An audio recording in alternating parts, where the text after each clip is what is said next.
बिस्मिल्लाहिर्रहमानिर्रहीम।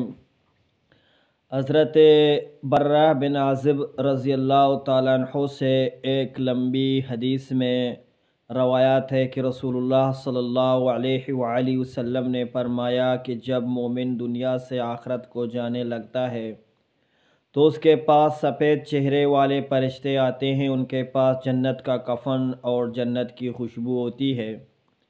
फिर मलकल मौत आते हैं और कहते हैं कि ए जान पाक, अल्लाह ताला की मग़फ़िरत और रज़ामंदी की तरफ चल। पे जब उसको ले लेते हैं तो वो फरिश्ते उनके हाथ में नहीं रहने देते और उसको उस कफ़न और उस खुशबू में रख लेते हैं और उससे मिस्क की सी खुशबू महकती है और उसको लेकर ऊपर चढ़ते हैं और ज़मीन पर रहने वाले फरिश्तों की जिस जमात पर गुज़र होता है वो पूछते हैं ये पाक रूह कौन है। ये फरिश्ते अच्छे अच्छे अलकाब से उसका नाम बतलाते हैं कि ये पिलां इब्न पिलां का बेटा है। फिर आसमान दुनिया तक उसको पहुंचाते हैं और उसके लिए दरवाज़े खुलवाते हैं और दरवाज़ा खुल दिया जाता है और हर आसमान के मुक़र्रब फरिश्ते अपने करीब वाले आसमान तक ले जाते हैं, यहाँ तक कि सातवें आसमान तक उसको पहुँचाया जाता है। हक़ ताला फरमाता है मेरे बंदे का अमाल नामा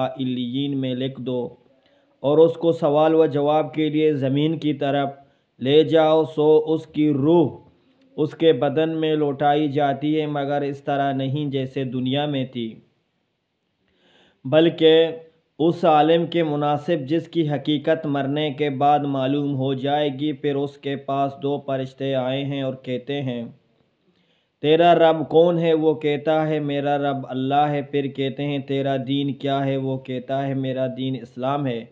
फिर कहते हैं ये कौन शख्स है जो तुम्हारे पास भेजे गए थे। वो कहता है वो अल्लाह के पैगंबर हैं। एक पुकारने वाला अल्लाह की तरफ से आसमान से पुकारता है मेरे बंदे ने सही जवाब दिया, इसके लिए जन्नत का फर्श कर दो और उसको जन्नत की पोशाक पहना दो, उसके लिए जन्नत की तरफ दरवाज़ा खोल दो। सो उसको जन्नत की हवा और खुशबू आती रहती है। इसके बाद उस हदीस में काफिर का हाल बयान किया गया जो बिल्कुल इसकी ज़िद है। मुस्नद अहमद हयातुल मुस्लिमीन।